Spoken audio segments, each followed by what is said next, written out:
Россия готова после რუსეთი მზად არის 2026 წლის 5 თებერვლის შემდეგ 1 წლის განმავლობაში განაგრძოს ახალი სტარტის ხელშეკრულების ძირითადი რაოდენობრივი შეზღუდვების დაცვა.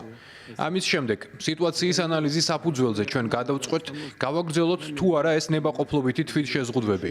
ჩვენ გვჯერა რომ ეს ზომა მხოლოდ იმ შემთხვევაში იქნება სიცოცხლისუნარიანი თუ შეერთებული შტატებიც მიჰყვება ამ მაგალითს.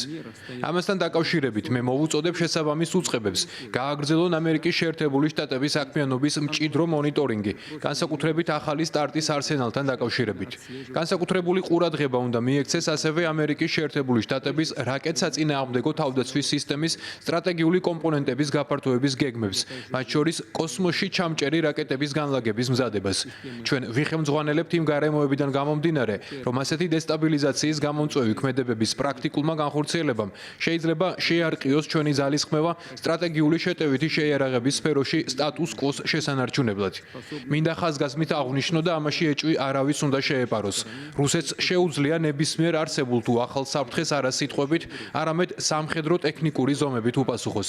ამის ნათელი მაგალითია ჩვენი გადაწყვეტილება, რომ უარი ვთქვათ ცალმხრივ მორატორიუმზე ხმელეთზე განლაგებული საშუალო და მოკლე რადიუსის რაკეტების განლაგებაზე. ეს იძულებითი ნაბიჯი იყო.